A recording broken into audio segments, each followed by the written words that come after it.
khamisu asyar anhu, dari Abu Hurairah juga, qala, dia berkata, qala Rasulullah sallallahu alaihi wasallam, telah bersabda Rasulullah sallallahu alaihi wasallam, ala adullukum ala ma yamhullahu bihil khataya wa yarfa'u bihid darajat, qalu bala ya Rasulullah, qala isbabul wudu ala makarih wa kasratul khuta ila masajid wa intidharus sholati ba'da sholati fadzalikumur ribat. Jadi Abu Hurairah radhiyallahu an pernah menyampaikan sabda Rasulullah sallallahu alaihi wasallam, ala adullukum, ketahuilah, maukah engkau, kata Nabi itu, aku tunjukkan, adullukum ala ma yamhullahu bihil khataya, amalan-amalan yang dengannya Allah mengampuni dosa-dosa kalian. Luar biasa.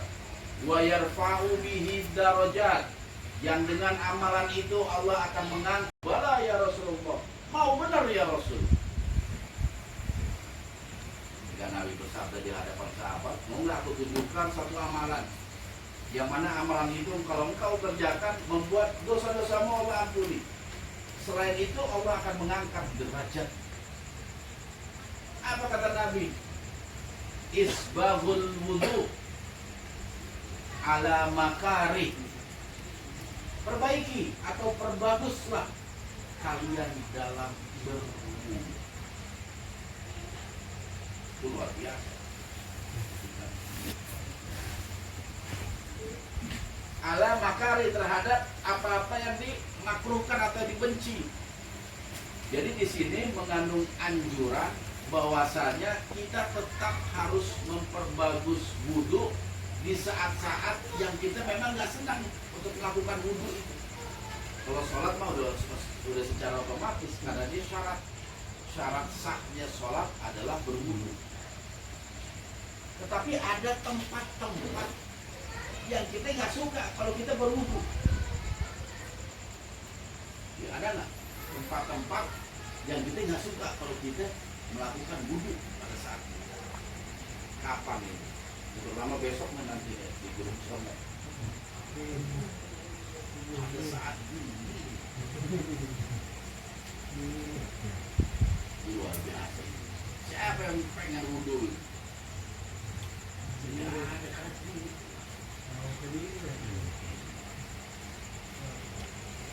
Jadi ketika kita asbigul wudu ala makari, pada waktu-waktu yang kita memang gak suka, disitulah ada sebuah keutamaan yang luar biasa dibanding keutamaan yang lain.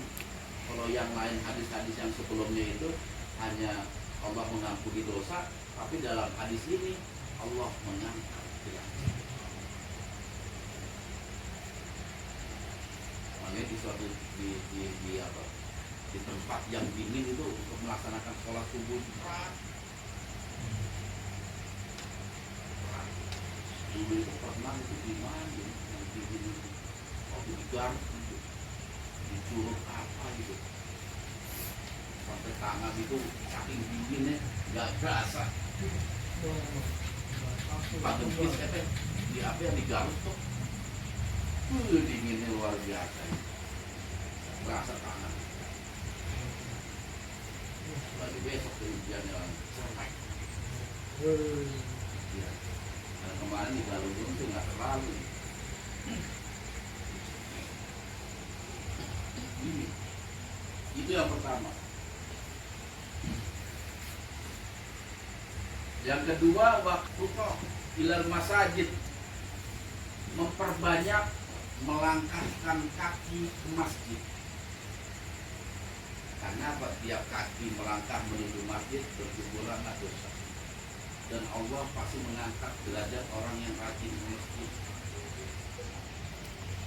Lihat, ini punya tetangga rajin, segan nggak di masjid. Kita punya teman rajin di masjid, pasti kita segan lagi. Dan kita akan muliakan dia. Itu secara otomatis, dan itu sebagai satu bukti janji Allah, siapa yang rajin ke masjid pasti disebelin sama orang, pasti derajatnya beda dengan orang yang sering pergi ke pos ronda. Beda. Si A rajin ke masjid, si A rajin ke pos ronda, pasti beda derajatnya.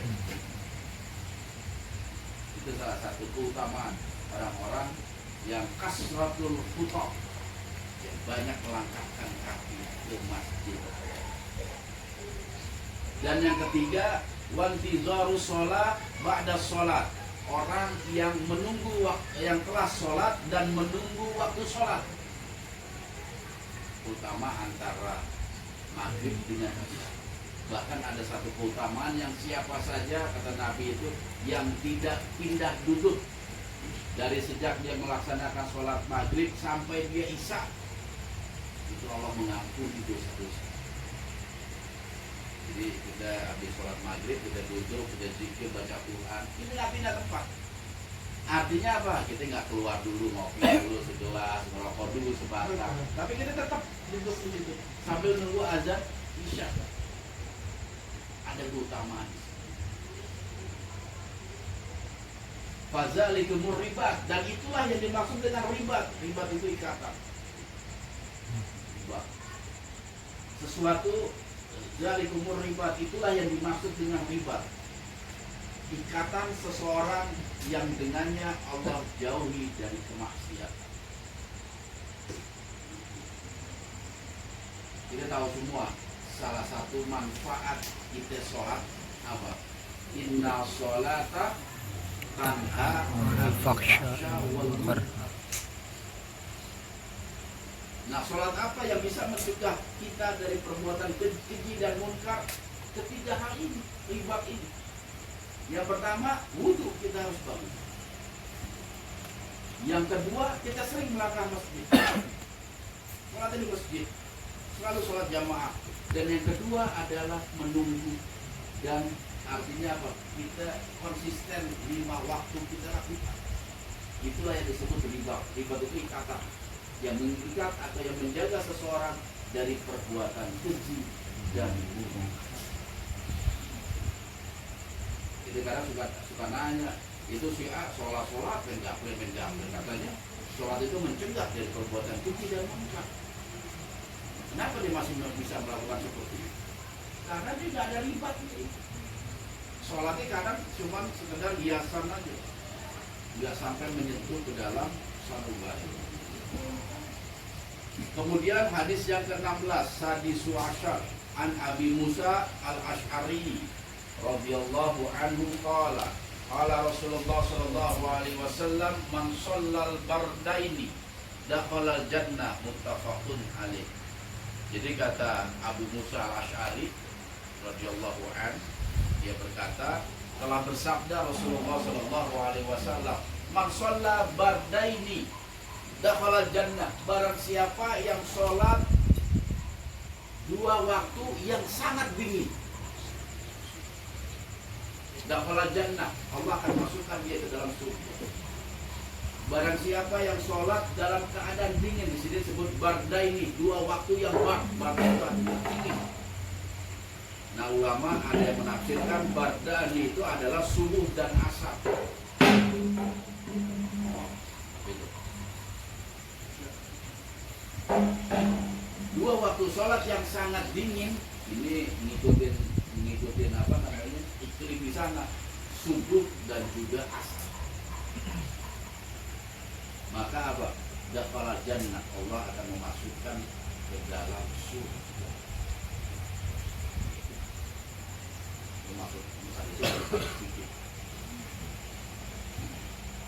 Allah Subhanahu wa ta'ala pernah berfirman, ini juga masalah fikih, tapi karena ada kaitannya dengan ini sebagai aja apa namanya, firman Allah. Bunyinya begini, hafidhu ala sholawati hafidhu ala sholawati wassolatil wusta. Hafidhu ala sholawati wassolatil wusta. Apa artinya? Hafid itu apa? Penjaga. Hafid itu penjaga. Makanya orang yang hafal Quran disebutnya hafid. Karena apa? Dia menjaga Al-Quran. Nggak bisa dibohongin itu. Namanya penjaga. Hafidhu ala sholawati was sholatil wusta. Jagalah oleh kalian sholat yang 5 waktu. Was sholatil wusta, dan juga sholat yang di tengah-tengah.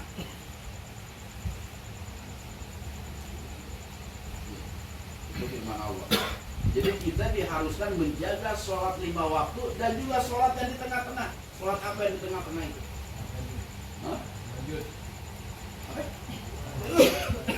Tahajud. Ya, salah. Apa sholat tengah-tengah itu?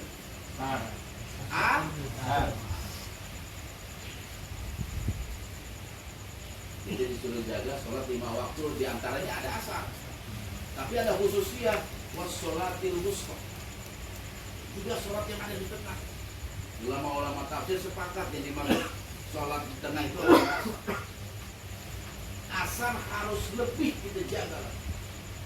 Bahkan ada satu hadis Rasulullah SAW, siapa saja yang meninggalkan sholat asar, sholat 4 waktu tidak Allah terima. Gugur. Jadi bisa bayangin pentingnya sholat asar. Kalau gitu sholat asar aja.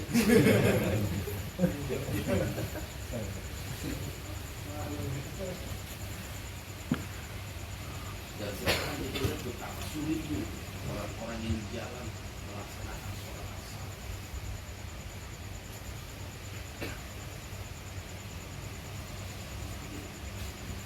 Kantor itu waktu asar nggak ada istirahat, yang ada zuhur. Coba asar, nunggu kita bubar. Yang kasihan kan pabrik, kalau kita punya jabatan mah enak. Pegawai pabrik nggak diizinin. Buktinya PT Unilever, dia punya kawan, dia keluar dari perusahaan karena apa? Tidak boleh sholat asar tepat waktu. Harus nunggu jam 5, ini baru boleh sholat asar. Unilever. Tapi dia keluar kerja gara-gara masa seumur hidup saya sholat asar jam 5 lewat.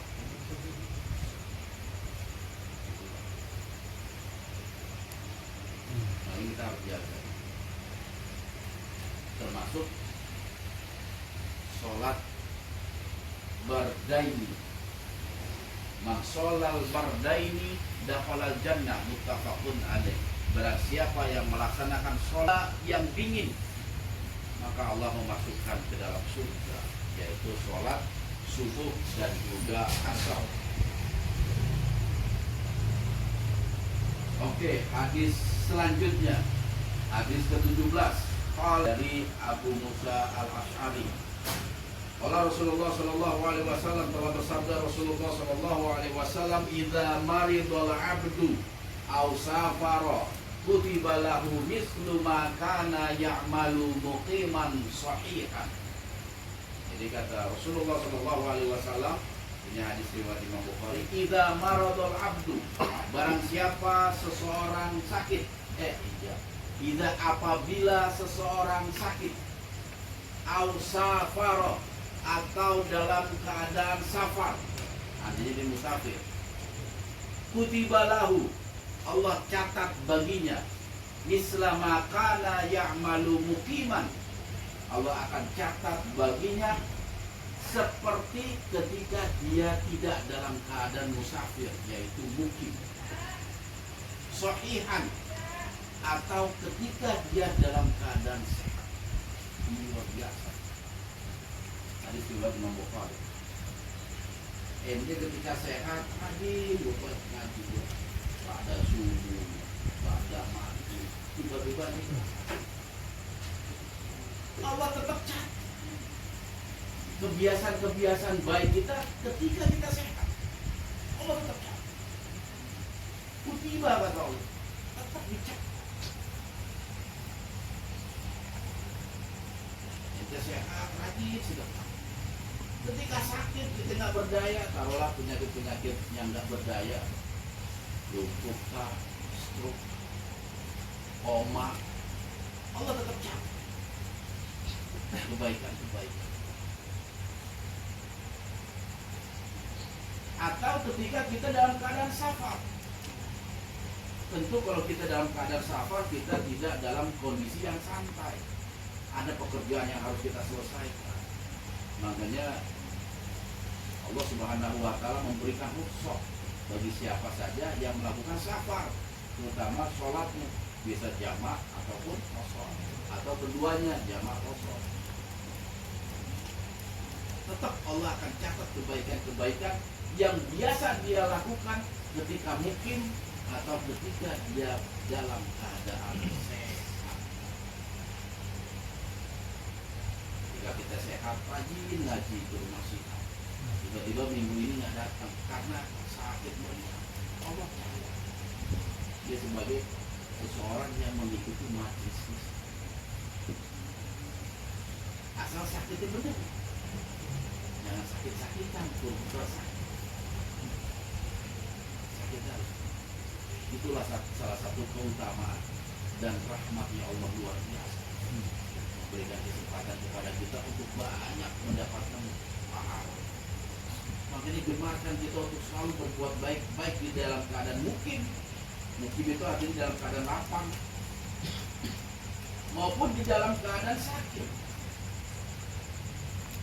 Ini ketika kita masih dalam keadaan lapang, kita rajin ke majelis taklim, rajin kita melakukan amalan-amalan soleh. Ada masanya kita Allah kasih kesibukan, dapat job gede, sehingga kebiasaan-kebiasaan yang waktu santai itu tidak dia lakukan, kebaikan-kebaikannya karena dia sibuk. Allah tetap catat, termasuk ketika kita dalam keadaan. Dan hadis yang terakhir, hadis yang nomor ke-18, An Jabir radhiyallahu anhu qala, dia berkata, qala Rasulullah sallallahu alaihi wasallam, telah bersabda Rasulullah sallallahu alaihi wasallam, kullu ma'rufin shadaqatun, bahwasanya setiap kebaikan adalah sedekah. Setiap kebaikan adalah sedekah, apapun. Dan kebaikan ini ada dua unsur. Kebaikan yang Allah jelaskan melalui akhlakul karimah, ataupun kebaikan yang adat istiadat ajarkan, akan mendapatkan sedekah ataupun kebaikan. Misalnya adat kita nih tentang kesopanan, misalnya budi pekerti. Ketemu orang tua misalnya, manggilnya sebutan ibu, umi. Karena ada adat-adat yang perlu ngomong ke orang tua, nggak perlu ngomong bunda atau ibu. Atau ketika ente berjalan, ada orang-orang yang kumpul, ente lewat, ngucapin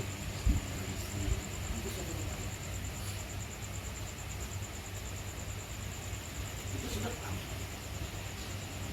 Jadi setiap kebaikan yang dibuat oleh manusia dalam rangka ketentraman, kedamaian satu kampung, satu daerah, satu negara, ada sedekah. Apalagi yang kaitannya aturan dari Allah, kebaikan-kebaikan yang memang Rasul ajarkan, tentu akan lebih dari itu.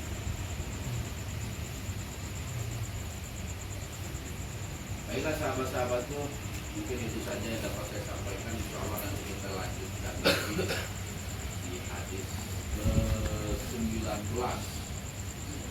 Nanti hadis lagi. Ya, ada yang mau bertanya, monggo silahkan. Bismillah. 3 pertanyaan. Tantangannya mau tanya, 3 pertanyaan. Makanya saya ini dulu sebenarnya. Ini sebelum berperingatan, ayo mau tanya. Ya, Oke, Ji. Tadi itu termasuk dosa besar juga atau hanya dosa ringan? Hanya dosa kecil. Jadi hadis-hadis yang berkaitan dengan pengguguran dosa hanya dosa kecil yang Allah ampuni. Karena apa? Kalau dosa besar ada syarat tersendiri. Nggak bisa dosa besar itu hilang begitu saja, nggak bisa. Tetapi ada syarat tersendiri dan itu pernah kita bahas. Ada 4 syarat dosa besar Allah ampuni. Yang pertama apa? Buat ingat-ingat. Nah, yang pertama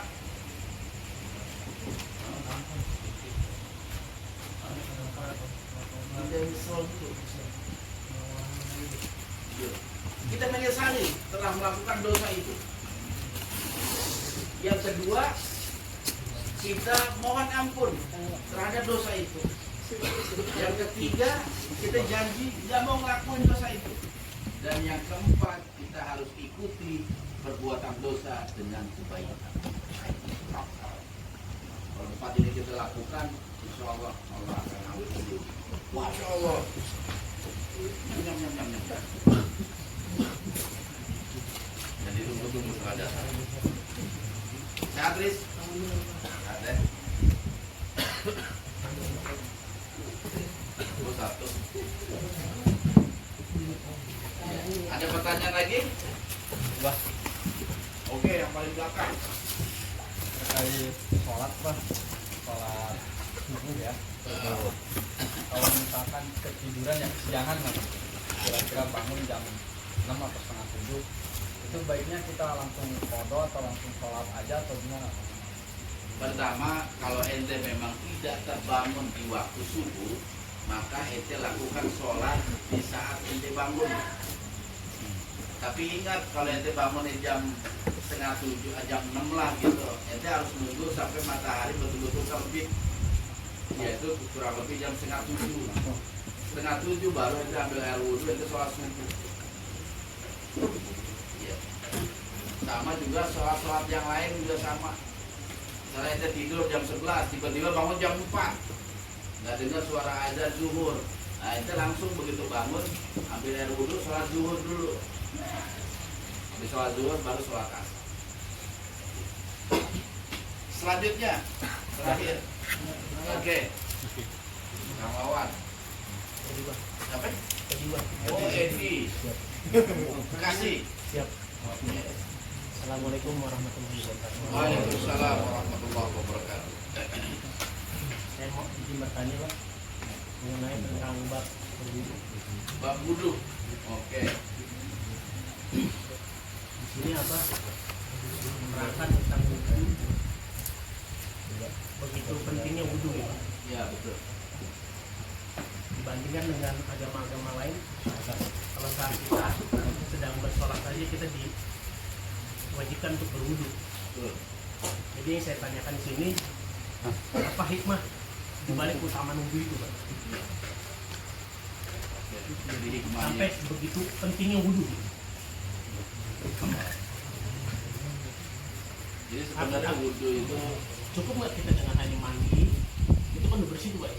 ya Terus kita melakukan sholat gitu. Kalau yang lain kan dia tidak ada wudhu gitu. Kalau kita kan yang bisa wudhu.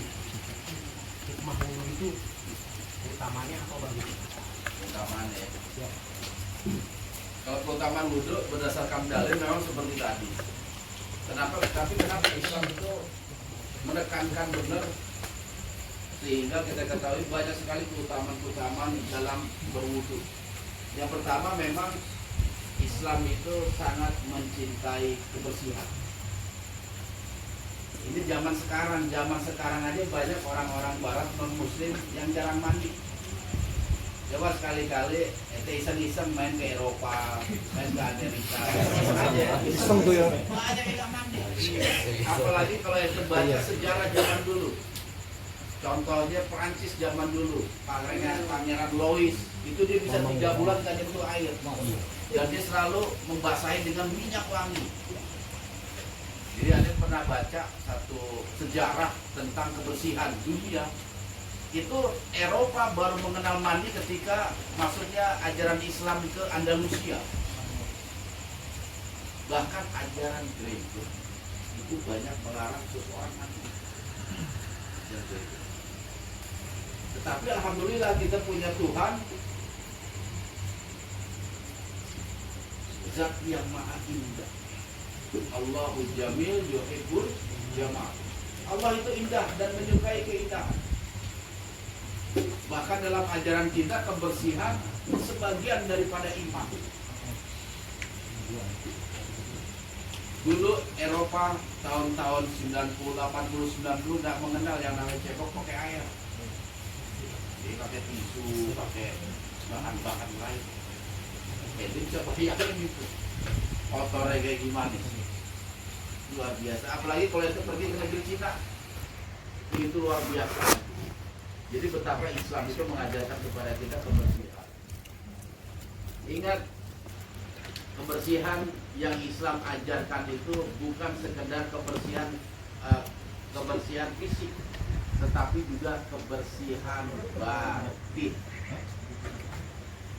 Iya, bukan sekedar kebersihan fisik, tapi kebersihan batin. Buktinya apa? Ente berwudu fisik bersih. Dengan ente berwudu dosa hilang, batin ente bersih. Lahiriah batin. Itulah kloknya tadi sih.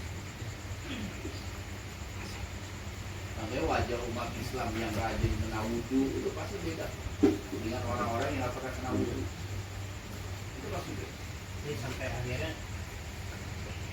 Bilal bin Abi Rabah telapak kaki sampai terdengar di atas langit hanya gara-gara amalnya itu. Ya, berwudu.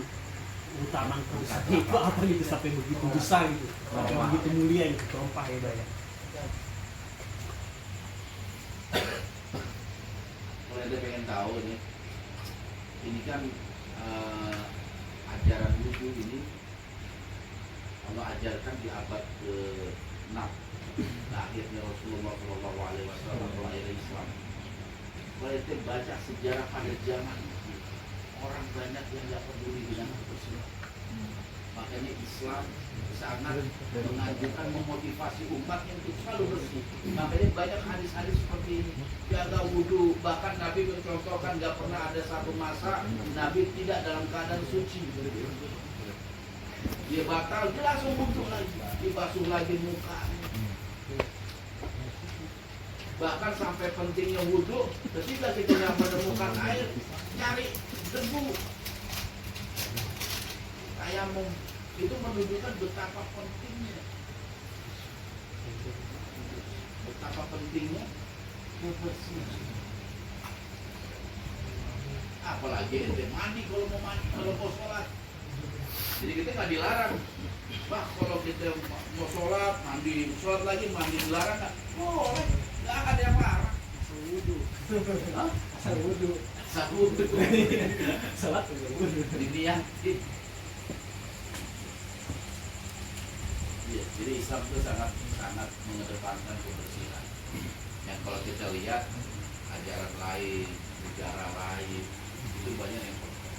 Jadi kalau baca sejarah tentang kebersihan dunia di zaman dulu itu abad-abad ini, itu pasti muntahannya aja enak. Ini kalau bacanya kok enak.